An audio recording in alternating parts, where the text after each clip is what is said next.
माझे हे शब्द भाव मी अर्पण करते आणि मला भावलेली मला समजलेली कानोपात्रा मी माझ्या परीने तुमच्यासमोर मांडण्याचा प्रयत्न करते. खरं तर आपल्या महाराष्ट्राच्या संत परंपरेनुसार एखाद्या संताला असं तासाभरात मांडणं खरं तर शक्य नाहीये, पण मला ती जेवढी समजली तेवढी मी तिला आणि मी एकेरी उल्लेखही त्याच हक्कानं करते. कारण मी जेव्हापासून हा अभ्यास सुरू केला तेव्हापासून एका तिच्या विचारानं ती माझ्या भिनत गेली आणि म्हणून मी त्या हक्कानं हा उल्लेख करते. संत कानोपात्रा, मूळ जन्मगाव मंगळवेढा. मंगळवेढा कसं पंढरपूर पासून फक्त 25 किलोमीटर अंतरावर आणि मंगळवेढा ही संत भूमी आहे.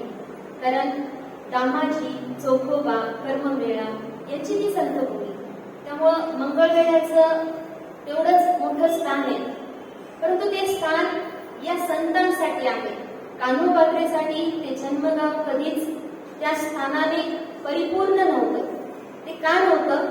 कारण तिचं कुळ, ती ज्या कुळात जन्मली त्या कुळामध्ये हीन भाव जो पाहिला जातो त्यातून तिच्याकडे तसं पाहिलं गेलं.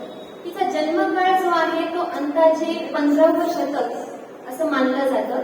कारण संत कान्होपात्रा यांच्या जन्मकाळाबाबत संदर्भ जे आहेत ते लिखित स्वरूपात नाहीयेत, ते अंदाजे आहेत. त्यामुळे 15वे शतक आणि संत कान्होपात्रांच्याच एका अभंगातून त्यांनी संदर्भ दिलाय की मी संत ज्ञानेश्वरांना भेटलीये, त्यामुळे संत ज्ञानेश्वरांच्याही समकालीन त्या असाव्यात असाही एक संदर्भ आहे. बघा त्यांच्या एका अभंगातून त्या म्हणतात की धन्य कानोपात्रा आज झाली भाग्याची, धन्य कानोपात्रा आज झाली भाग्याची, भेटी झाली ज्ञानी याची म्हणून या अभंगातून असं जाणवतं की त्या संत ज्ञानेश्वरांच्या समकालीन आहेत. त्यांच्या आईचं नाव श्यामा, ही एक नायकीन आहे, ही एक गणिका आहे.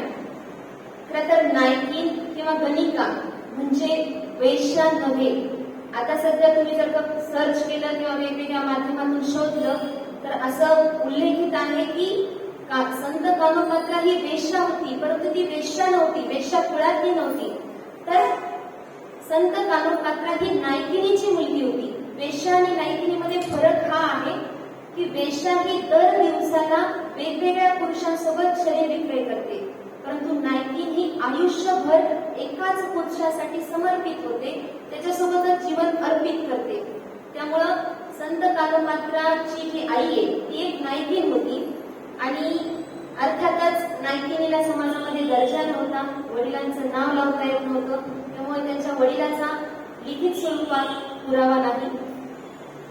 संत कानोपात्रा यांच्या बाबतीत एक संदर्भ मी शोधत होते की गणिका, नेमकं गणिका काय, हा शब्द कुठून आला, तर मला काही संदर्भ सापडले. गणिका हा मूळ शब्द प्राचीन वैदिक काळापासून आहे आणि या प्राचीन वैदिक काळापासून भारतामध्ये विविध गणिका समाजात होत्या ज्यांना मानाचं स्थान होतं. राजदरबारी त्यांना विशिष्ट असं मासिक वेतन दिलं जायचं, त्या स्वतः कर भरायच्या. मग त्या काय स्वरूपात काम करायच्या तर राजदरबारामध्ये मनोरंजन, नृत्य, गायन आणि त्यांना तेवढा दर्जाही राजदरबारामध्ये होता. मग या गणिकाच्या बाबतीत अजून एक संदर्भ असा आहे की अर्थशास्त्रात कौटिल्य यांनी गणिकाच्या नियुक्तीसाठी गणिकाध्यक्ष हे पद काढलं आणि त्यामुळं हा एक गणिकाच्या बाबतीत संदर्भ आढळतो.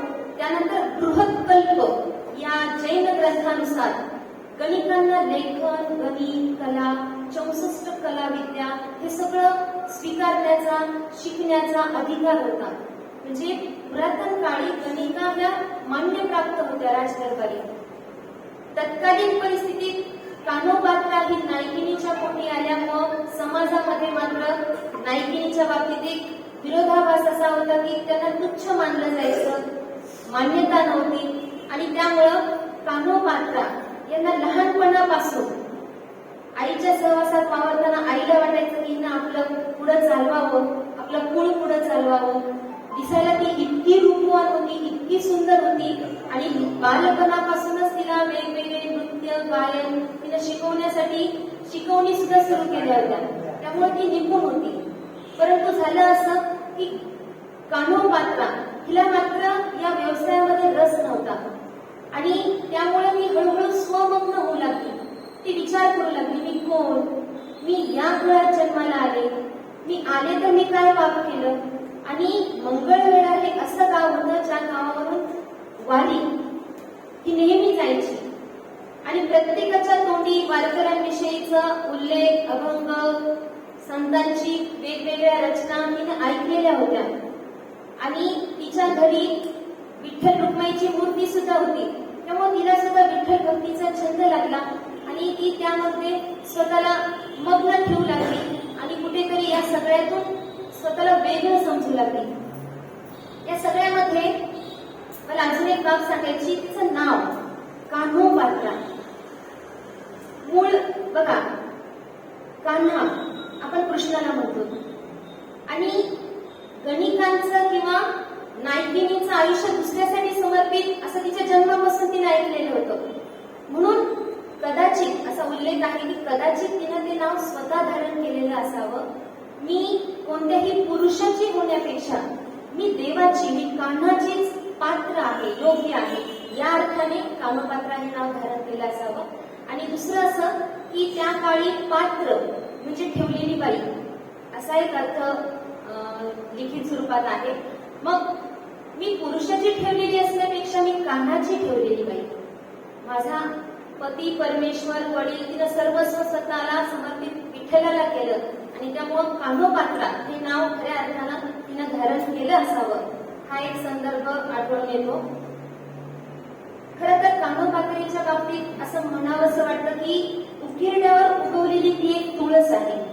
कारण त्या समाजाला जेवढं तुच्छतेनं वागवलं जायचं त्या ठिकाणी कान्होपात्रेसारखी एक अशी स्त्री जिने स्वतःला फक्त समर्पित केलं नाही तर प्रत्येक पावलावर तुम्हाला एक जाणवेल की तिनं स्वतःला स्वतःच्या ठिकाणी सिद्ध करण्याचा प्रयत्न केलाय. एक थोडक्यात मी थोडंसं पुष्टिरूपानं तिचा परिचय तुम्हाला देते की बघा, जेव्हा ही कान्होपात्रा लहानाची हळूहळू मोठी होते, दिसायला रूपवान आहे, सुंदर आहे आणि नायकिनीच्या घरी येणारे कामवासनेने धुंद असणार, त्यांची नजर जेव्हा तिच्यावर पडायची तेव्हा त्यांना वाटायचं हे उगवती कळी आहे, ती आपल्यालाही मिळावी. परंतु श्यामा नायकी ही आपल्या मुलीच्या बाबतीत तिला असं वाटायचं की हिला जो कोणी पुरुष मिळावा तो धनवान असावा. आपलंही आयुष्य आता म्हातारपणाकडे झुकलंय आणि आपल्या मुलीचं कल्याण व्हावं. तर तिला कान्होपात्राचे जे काही दिसत होते संदर्भ की अरे ही हळूहळू विरक्त स्वरूपात, वैराग्य स्वरूपात ती सगळ्या गोष्टी नको म्हणून टाळते. धन, ऐश्वर, संपत्ती काय नव्हतं, सगळं होतं, पण तरीही कान्होपात्राला या सगळ्यामध्ये रस नव्हता. आणि घडलं असं की ज्या वेळेस आता काही ठिकाणी संदर्भ आले की तिथला जो मंगळवेढ्याचा सावकार आहे सदाशिव मालगुजर, याची जेव्हा नजर तिच्यावर पडली तो श्यामा नायकिनीकडे अगोदर यायचा, परंतु जेव्हा त्याची नजर पडली तेव्हा त्यानं श्यामाला सांगितलं की मला ती पाहिजे. आणि श्यामाला सांगितलं स्वतःचं वय बघ बाबा, ती तुझीच मुलगी आहे. परंतु त्याला ते पटलं नाही, कारण शेवटी नायकिनीचं काय पटवून घेणार. आणि मग त्यानं तिचा अट्टहास धरला. या सगळ्यामध्ये कान्होपात्रा जी आहे त्या वातावरणाची ती किळस करायची आणि मग मन गुंतवण्यासाठी बाहेर जाणं, फुलं वेचून आणणं, विठ्ठल भक्ती करणं, वेगवेगळे अभंग गाणं, तिचा आवाजही सुरेल होता. या सगळ्यामध्ये तिने स्वतःला गुंतवून घेतलं होतं. आणि ज्या वेळेस या कान्होपात्रेला असं लक्षात आलं की आता आपण कुणाच्या तरी तावडीत सापडण्यापेक्षा आपण त्या विठ्ठलाला समर्पित व्हावं आणि तिनं वारीला जायचा निश्चय घेतला. काही ठिकाणी संदर्भ आहे की तिच्या आईनं खूप विरोध केला. खरं तर सुरुवातीला आईने विरोधच केला होता, पण जेव्हा तिने विचारलं की तुला एक तरी पुरुष आवडतो का, बघा त्या काळातली समाज व्यवस्था कशी आहे, नायकिनीला स्वतःचा पुरुष निवडण्याचा अधिकार होता. आणि हिने सांगितलं मला योग्य असा एकही पुरुष नाहीये, जोपर्यंत तो मिळत नाही तोपर्यंत मी कुणालाही समर्पित करणार नाही, कारण तिच्या अंतःकरणात विठ्ठल होता. आणि हळूहळू जेव्हा तिच्या आईला लक्षात आलं की नाही ही परमार्थाकडे जात आहे ना, तिनं स्वीकारलं आणि जेव्हा तिनं स्वतः परवानगी दिली, ठीक आहे तू भक्ती मार्गाने जा, तिथं तरी तुला कोणी छळणार नाही, तिथं तुला अशा नजरा खूप त्रास देतील. आणि एकदा ती वाडीला गेली आणि वाडीला गेल्यानंतर जेव्हा विठ्ठलाचं दर्शन घेतलं, विठ्ठल मंदिरात गेली, तेव्हा ती एकरूप झाली, तल्लीन झाली. आणि त्यावेळी तिला तिथं वेगवेगळे भजन गायला सुरुवात केली. तिचा आवाज एवढा गोड होता की सगळे वारकरी तिच्याकडे पाहिल्यानंतर अरे ही किती परम विठ्ठल भक्त आहे, की कुणाची पोर असावी, एखाद्या शेतकऱ्याची पोर असावी, जिने आपलं आयुष्य इथंच ती राहते, दिसते, मंदिरातच असते, मग ही कुणीतरी शेतकऱ्याची पोर असावी. अशा नजरेनं सगळ्या वारकऱ्यांनी तिला सन्मान द्यायला सुरुवात केली, तिच्या भक्तिगीतं ऐकायला सुरुवात केली, तिला मानाचं स्थान मिळालं. ती जेव्हा घरून निघाली होती तेव्हा तिने वारकऱ्यांना पहिला प्रश्न केला होता, मला तुमचा विठ्ठल स्वीकारेल का? मी अशी हीन कुळातली.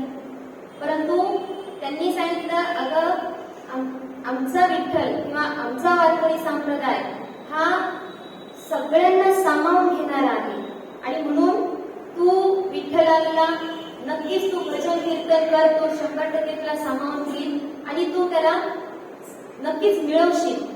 जेव्हा हे तिला सांगण्यात आलं तेव्हा तिनं स्वतःला समर्पित केलं. तिचे विरक्तीचे, वैराग्य वृत्तीचे काही अभंग आहेत. खरं तर हा एक संदर्भ मला अभ्यास करताना मिळाला की सगळ्या संतांचं खूप जास्त लिखित स्वरूपात आहे, पण संत कामपात्रांचं मात्र लिखित संदर्भ तुम्हाला खूप शोधावे लागतील. त्यांचे लिखित पुरावे, लिखित ग्रंथ, स्वतंत्र चरित्र असं कुठेही मिळणार नाही. मला हे एक पुस्तक ही 1975ची आवृत्ती आहे, आमच्याच शाळेमध्ये मिळालं. यामध्ये अगदी थोड्या प्रमाणात संत कामपात्रांचं चरित्र होतं आणि इतरही संदर्भ मी जे मिळवले, विश्वकोश किंवा इतर संदर्भात, त्यातूनही बऱ्यापैकी संत कामपात्रा यांच्या ज्या 26 अभंग रचना आहेत, त्यांना आयुष्य खूप अत्यल्प होतं, त्यामुळं त्यांच्या अभंग रचना सुद्धा खूप कमी आहेत. वैराग्य वृत्तीची त्यांची एक अभंग रचना एवढी मनाला भेदून जाते. बघा त्या काय म्हणतात, विषयाची संगती नाश पावले निश्चिती, विषय वासना काम वासना ही पूर्वापार आहे आणि ती कुणाला चुकलं नाही.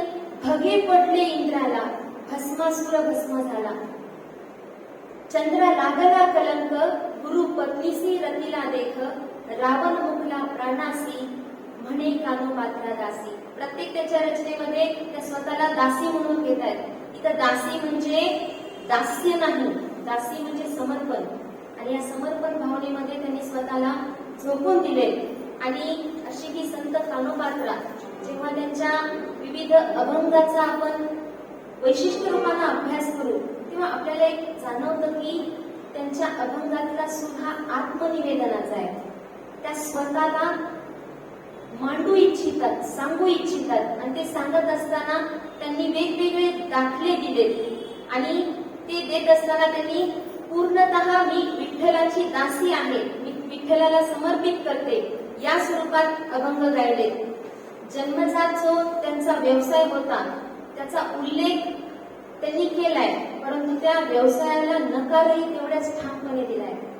जेवढं समर्पण केलंय तेवढं प्रसंगी त्यांनी त्यांचा आवेशही दाखवलाय. त्यांनी स्वतःला सिद्ध करण्यासाठी प्रसंगी विठ्ठलाला सुद्धा अशी आळवणी केली आहे, प्रश्न विचारले, बेधडक बोलल्यात. खरं तर यामधून संत कानोपात्राची एक वेगळीच ओळख तुम्हाला होते.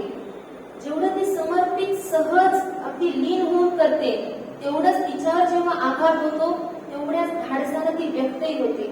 मला त्यांच्या एका अभंगातल्या ओळी खूप भावल्या. बघा त्या काय म्हणतात की जेव्हा आता या त्यांच्या चरित्रामध्ये असाही एक उल्लेख आहे की, आणि त्या उल्लेखावरूनच त्यांचं 15वं शतक जन्म काळ ठरवला गेलाय. उल्लेख असा आहे की त्यांचं रूप सौंदर्य ठराविक लोकांना देखवलं नाही आणि हिला तर मिळवायची, आपल्याला नाही मिळाली तर मग ही बादशाच्या हवाली करायची. मग बेदरचा जो बादशाह होता त्याच्या राजदरबारी जाऊन तिचं एवढं गुणगौरव, एवढं तिचं सौंदर्याचं वर्णन करण्यात आलं की ती तुमच्या जनात असलीच पाहिजे. आणि जेव्हा याने फरमान सोडलं राजांनी की तिला पकडून आणा, अशी तशी पकडून आणा, आणि त्या दरम्यान ती विठ्ठल मंदिरात होती. आता याचे लिखित पुरावे नाही. जेव्हा ती विठ्ठल मंदिरात होती आणि ते फरमान काढलेले सेवक जेव्हा तिथं गेले आणि तिथं गेल्यानंतर त्यांनी तिला 2 दिवसाची मुदत दिली. तू 2 दिवसामध्ये आमच्या बादशहाच्या समोर तुला पेश करायचे आणि तुला यावं लागेल. आतापर्यंत लीनतेचे अभंग आळवणारी ही कानोपात्रा आता बघा कोणत्या शब्दात स्वतःला व्यक्त करते. ती काय म्हणते? पतित पावन म्हणविसी आधी. बघा विठ्ठलाला प्रश्न आहे हा. पतित पावन म्हणविसी आधी तरी का उभादी भक्ता मागे. अरे तू स्वतःला पतित पावन म्हणतोस ना, मग तुझ्या भक्ताला आज अशा अवस्थेत तू सोडून कसं जाऊ शकतोस? तू स्थिर कसा राहू शकतोस? तुझे म्हणविता तुझे अंगसंग. मी तुझी आहे ना, मी तुला समर्पित केलंय ना, मग तुझे म्हणविता तुझे अंगसंग. मी दुसऱ्या पुरुषाशी संग का करू? मी जेव्हा तुझी आहे ना तेव्हा मी दुसऱ्या पुरुषाशी संग का करू? तुझे म्हणविता तुझे अंगसंग, उणेपणा सांग कोणाकडे. अरे एखाद्या घरची त्याची बायको जर दुसऱ्या सोबत गेली तर उणेपणा कुणाकडे जातो? त्या बाईकडे का तिच्या नवऱ्याकडे? प्रश्न केलाय तिने. किती धाडसी शब्द आहेत तिचे. आणि बघा पुढे ते काय म्हणतात? सिंहाचे भातुके जंबुके पैनेता. अरे मी अशा कशाचं खाते का? मी सिंहाचं खाते. तू सिंह आहेस ना, आणि बोललं तुला मला घेऊन जाईल ना. सिंहाचे भातुके, मी जर तुझ्यासारख्या सिंहाची जर का असेल, तुला समर्पित केलेलं असेल, तर हे कोल्हे मला दुबाडतायत आणि तू फक्त मठ बघतोयस. असा सवाल. म्हणजे बघा जेवढ्या संत कवयित्री आहेत त्या प्रत्येक संतांची भक्तीच एवढी परम सीमेवर होती. आज आता थोडं विषयांतर होईल, पण मला 2 वाक्य आवर्जून सांगावीशी वाटतात. शाळेमध्ये संत जनाबाईचा 9वीला एक अभंग आहे. मी शिकवत असताना घरीला पंढरीचा चोर गळा बांधून या दोर. बघा मुलं फार बिनधास्त असतात. एक उठला म्हणलं, मॅडम वर्गामध्ये तुम्ही हे शिकवायला हे खरंच लिहिलेलं आहे का? म्हटलं का?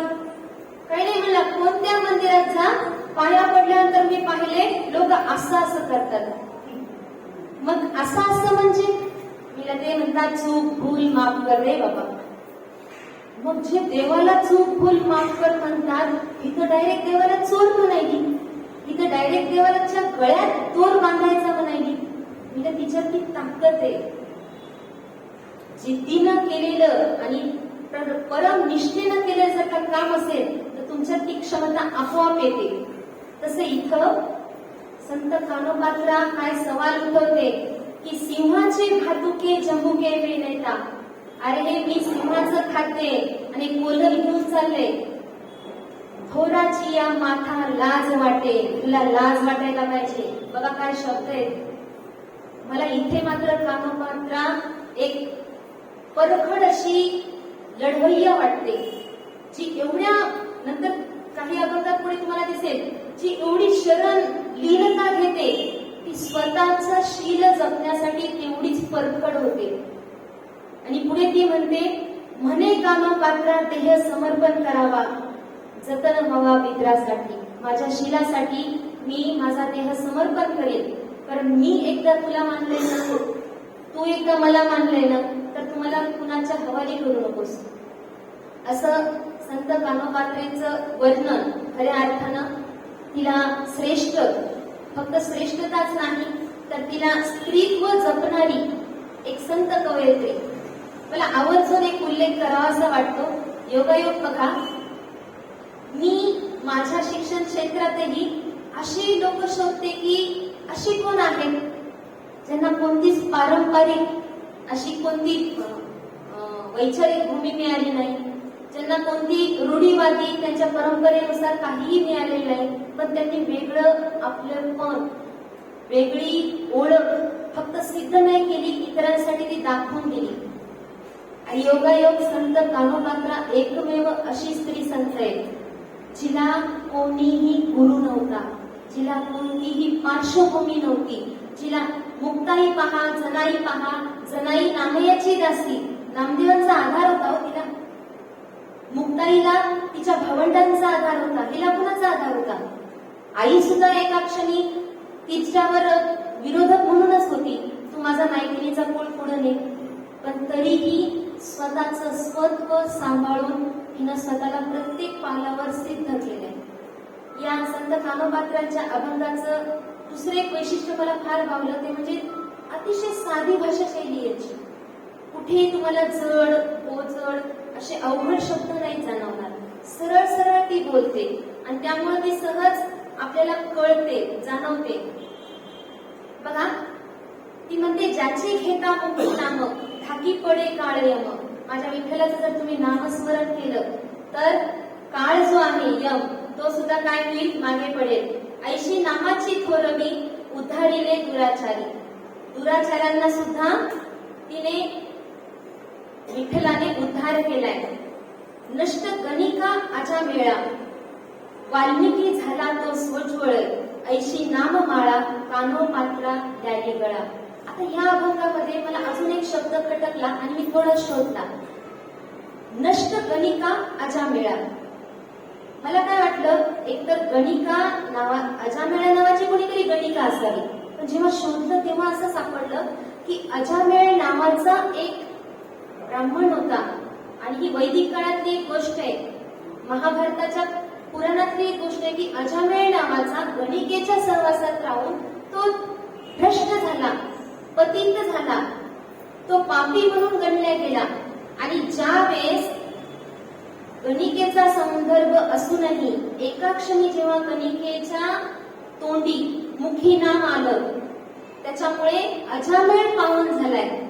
म्हणजे जिथं आपण म्हणतो की शूद्र किंवा हीनकुळ, तर त्याच हीनकुळातल्या अजामेळा हा गणिकेमुळे पावन झाला, म्हणून तिने इथे या अभंगामध्ये संदर्भ दिलाय. आता मला सांगा, कानोपात्रा कोणत्या शाळेत गेलती हो? कोणते वेद पुराण तिनं वाचले? तिला काय महाभारतातले संदर्भ कुणी ऐकवले?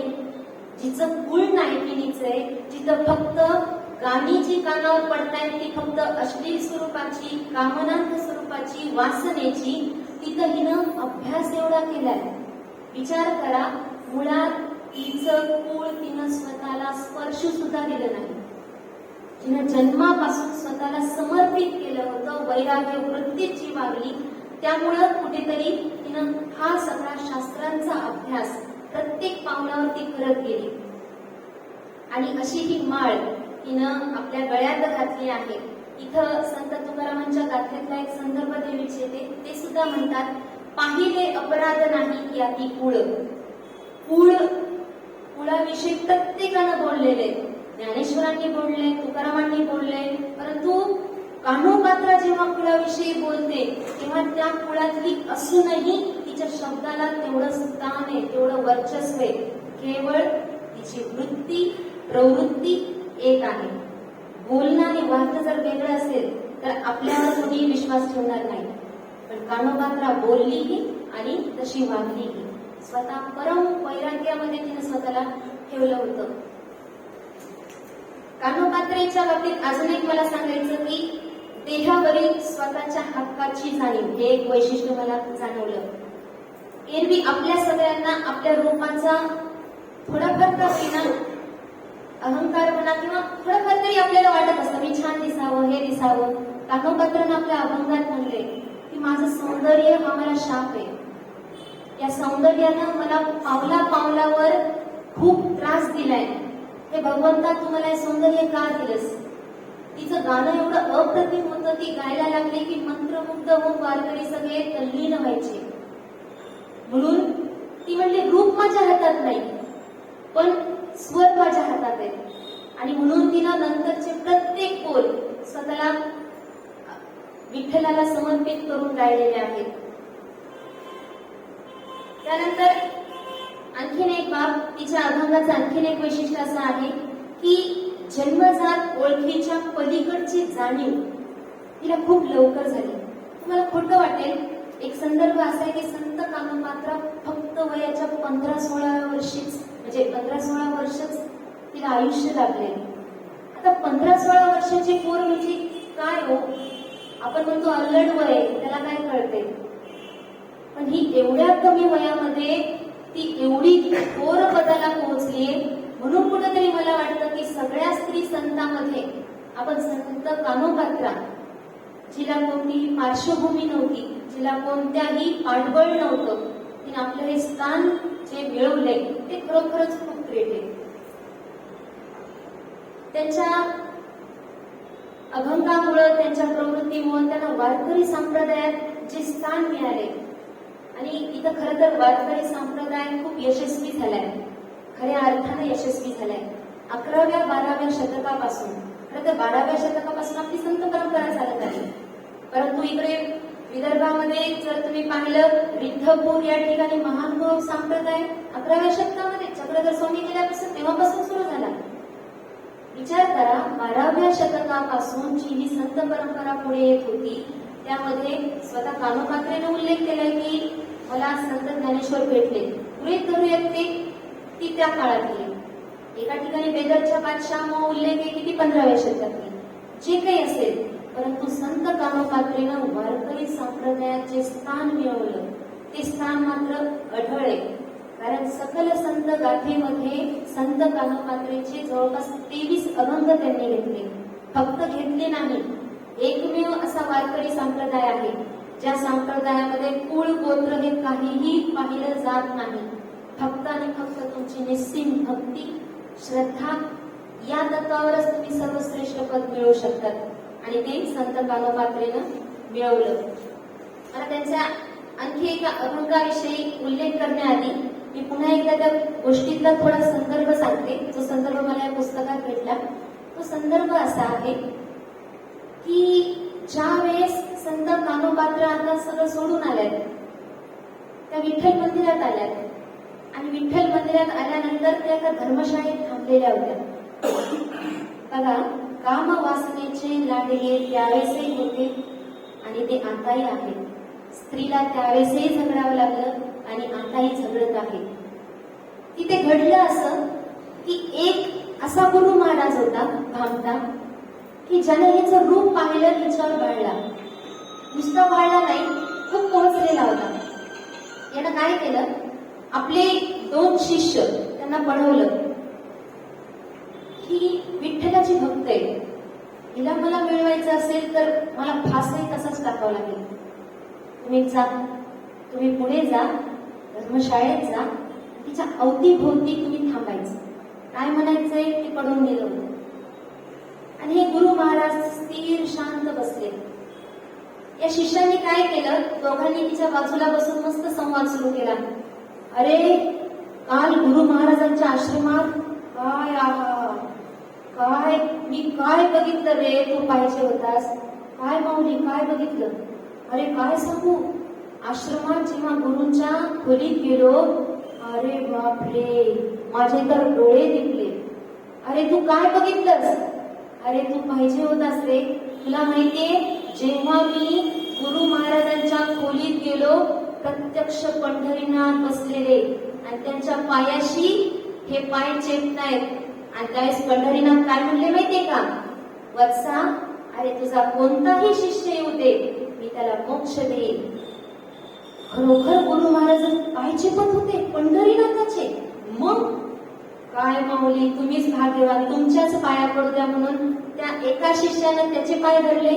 दुसरा शिष्य हात धरून म्हणला, नाही माऊली, तुमचेच पाय धरू द्या. हे सगळं कानोपात्रा ऐकत होती. एका क्षणात कानोपात्रा ज्या विठ्ठलाच्या दर्शनासाठी एवढी आसुसलीये, तिला वाटलं वा, कोण आहेत गुरु महाराज, यांच्या रूपानं विठ्ठलच भेटणार. आणि ती पटकन उठून म्हणली, तुमच्या गुरु महाराजांना खरंच पंढरीनाथ भेटले? अहो, तुम्ही प्रत्यक्ष त्यांना एकदा भेटा, तुम्हाला कळेल काय गुरु महाराजांचं कर्तृत्व आहे. आणि त्यांचा हा जो पोथी पुराण पाढा जो सुरू होता, त्या दरम्यान डोळे बंद करून विठ्ठल विठ्ठल म्हणत गुरु महाराज प्रकटले. जसे गुरु महाराज प्रकटले आणि म्हणले, आपल्याच तोंडानं आपली स्तुती कशाला करता, त्या परम विठ्ठलाची स्तुती करा. जसं कानोपात्रा वळले तिने तसे पाय धरले. गुरु महाराज, जर पंढरीनाथाचे तुम्ही पाय चेपता तर मला एकदा तरी त्याची भेट घालून द्या. ते म्हणले, अगं उठ, तू तर खरी भक्त आहेस, तू मंगळ वेड्यावरून आपलं सर्वस्व अर्पण करून इथपर्यंत येऊ शकतेस. तू माझ्यापेक्षाही श्रेष्ठ आहेस. तुला काय दर्शन? तुझ्यासोबत तर पुन्हा एकदा माझं दर्शन होईल. चल आपण अगोदर आश्रमात जाऊ. बघा, ज्या वेळेस कान्होपात्रा एका क्षणाचाही विचार न करता हात जोडून पाया पडून त्यांच्या मागोमाग निघणार, तोच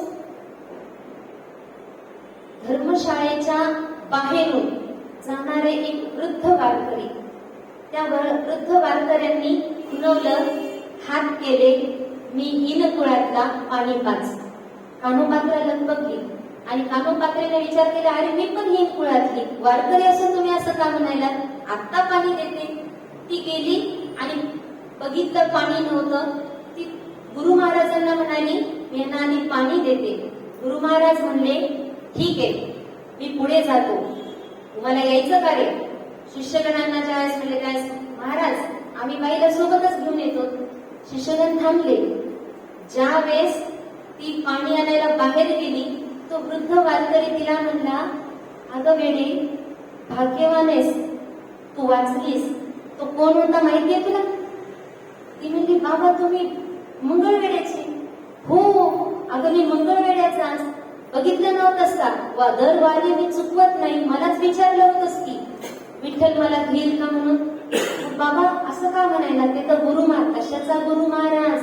अगं तो शिरप्याचं पोरग आहे. मंगळवेड्यामध्ये त्यानं नाही का एक पोरगी पळवली, तिचं हे पोरग.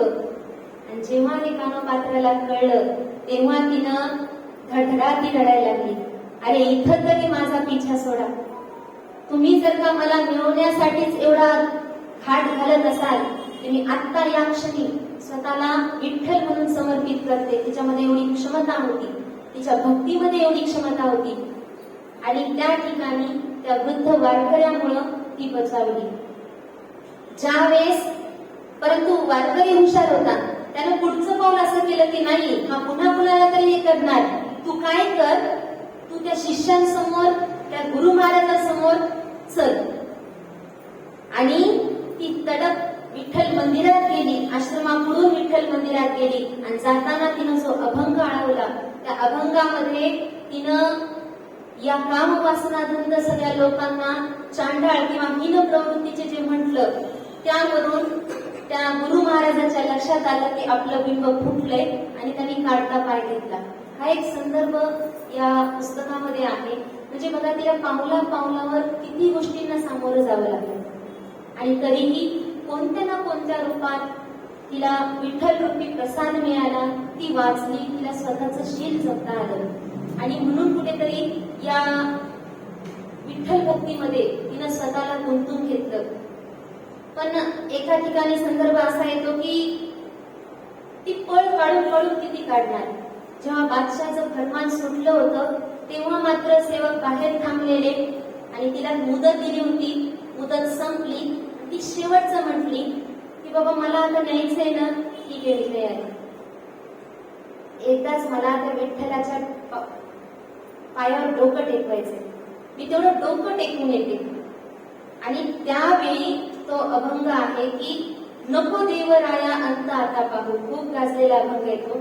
प्राण हा सर्वथा फुटोपा आहे, हरिणीचे पाडस व्याघ्रे धरी येले, मज लागे चांगले तैसे देवा, तुझं विन ठाव न दिसे त्रिभुवनी. अरे विठ्ठला, मला तुझ्याशिवाय आता कुणीच दिसत नाही.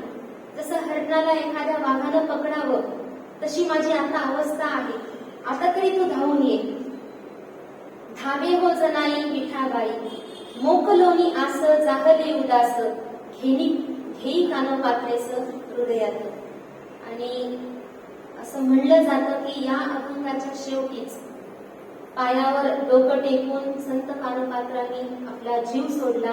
आणि जेव्हा ते परत सेवक न्यायला आले, खरं तर या संदर्भाला कोणताही पुरावा नाही, कारण कदाचित असंही म्हटलं जातं, इंद्रजित भालेराव यांचा एक संदर्भ असा आहे की त्यांचं म्हणणं आहे, अभ्यासकाच्या नजरेतून असं पाहूयात की या अभंगानं खरोखर तिच्यावर जे काही संकट ओढावलं होतं त्यावेळेस तिनं प्रचंड विदारकतेनं अभंग गायला.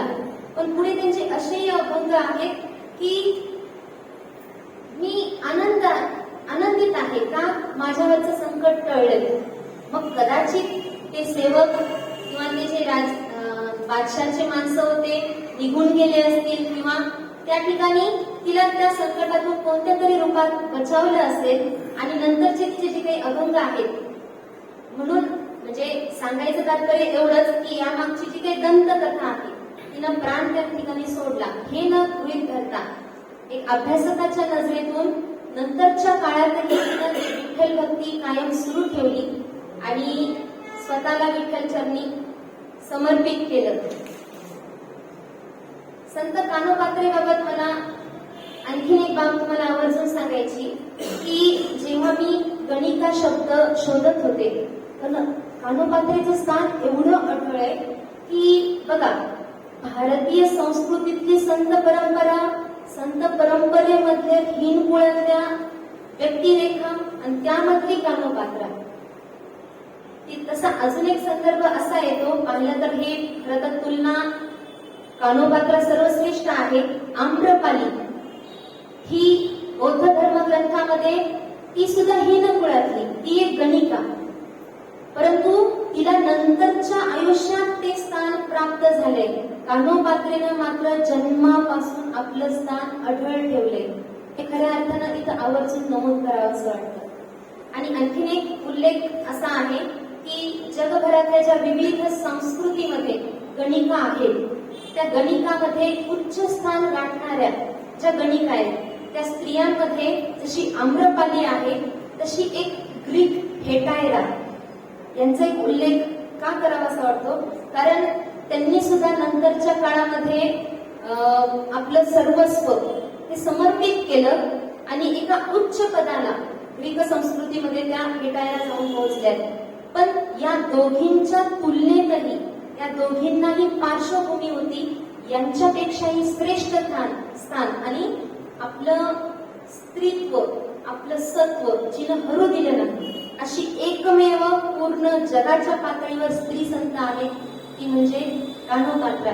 मी अभ्यास या पातळीवर केला की चला महाराष्ट्रातून भारतात अशा कोण आहेत, भारतातून जगभरात अशा गणिका कोण आहेत, आणि तेव्हा मला हा संदर्भ कदाचित माझ्या मोदीनुसार मी शोधले, कदाचित वेगळे असेल, पण जगभरात गणिका या कुळामध्ये सर्वश्रेष्ठ गणिका किंवा हीन कुळात असूनही सर्वश्रेष्ठ भक्त ही संत कानोपात्रा आहे.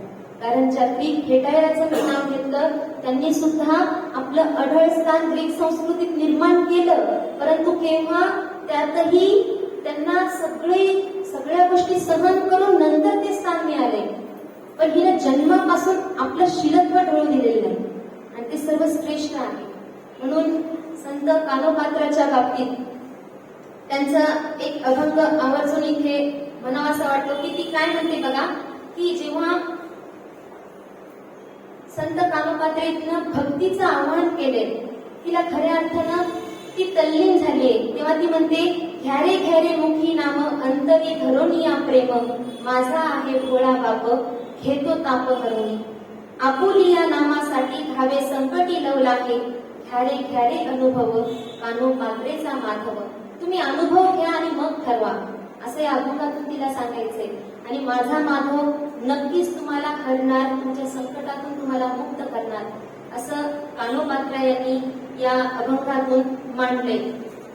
या कानोपात्रांच्या बाबतीत एक वैशिष्ट्य असं आहे की त्यांच्या देहाच्या विटंबनेची जी भीती त्यांना होती त्यावेळी त्यांनी आत्मसन्मान जपण्यासाठी प्रचंड जे कष्ट केले ते कष्ट महाराष्ट्रातल्या इतर कोणत्याच संतांच्या वाट्याला आले नाही. हे मी ठाम यासाठी बोलते की इतर संतांच्या वाट्याला लढा कुणाशी द्यावा लागला,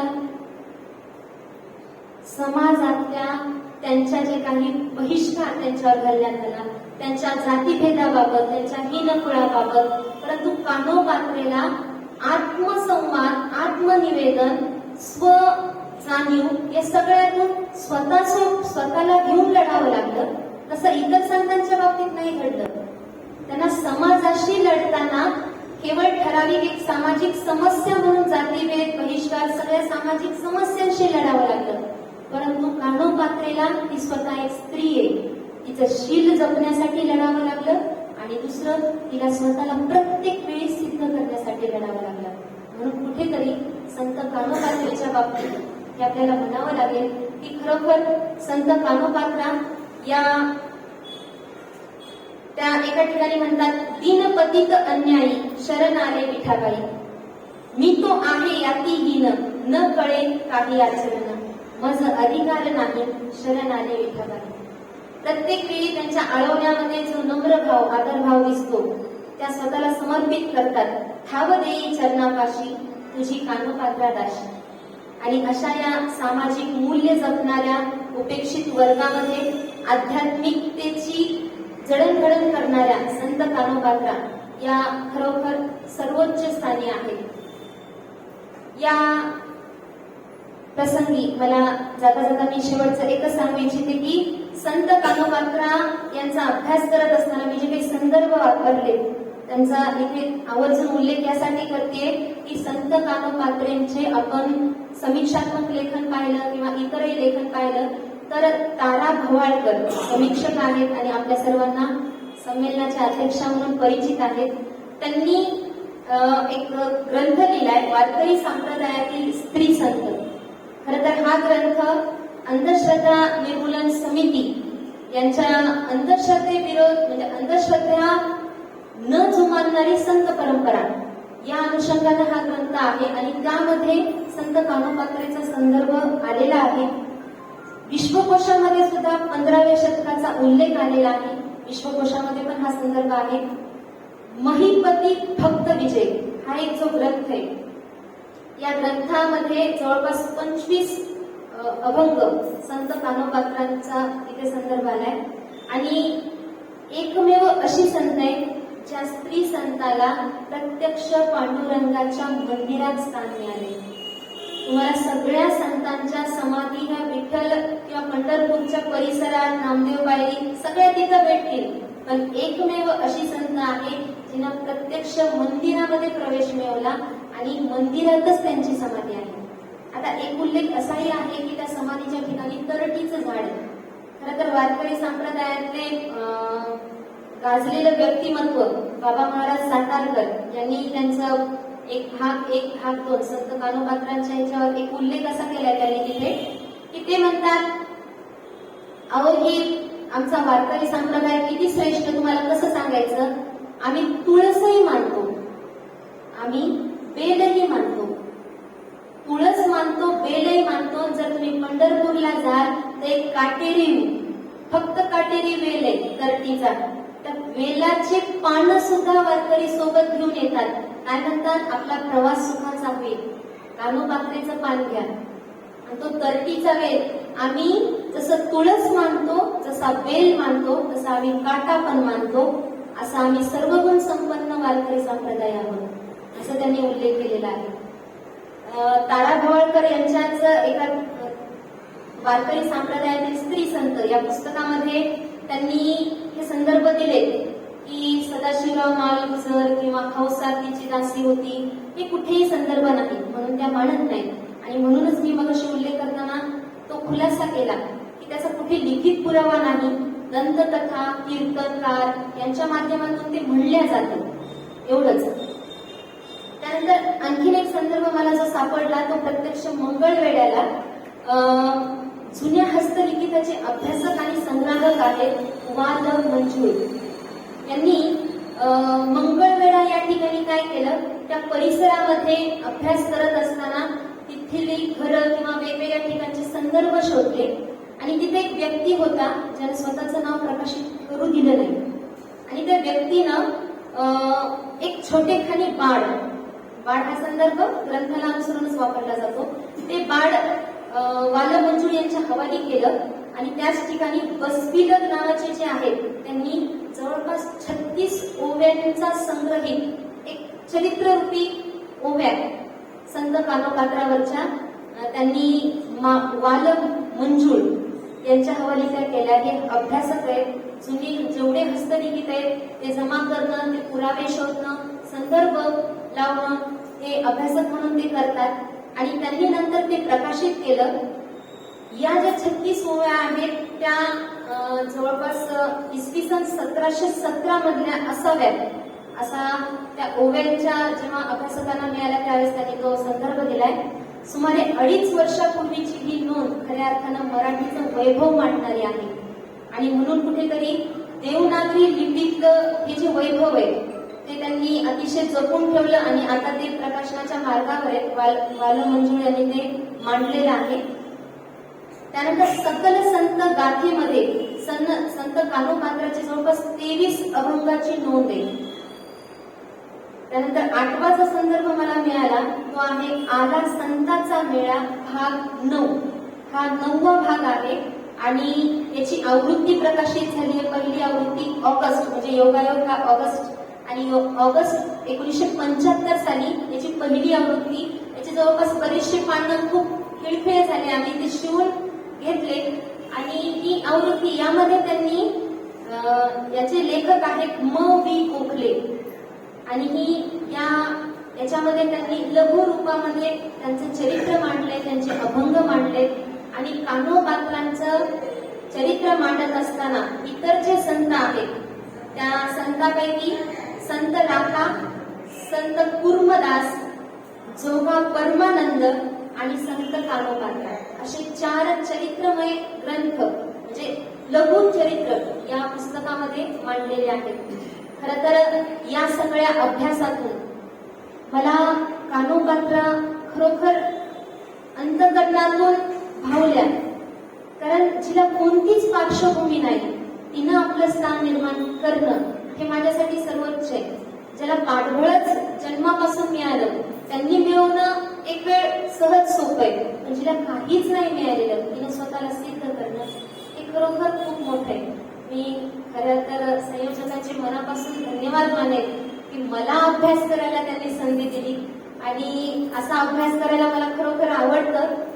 तरीही माझ्या सांगण्यामध्ये काही उणं राहिलं असेल मोठ्या मनानं ते माफ करावं आणि मी रजा घेते. धन्यवाद.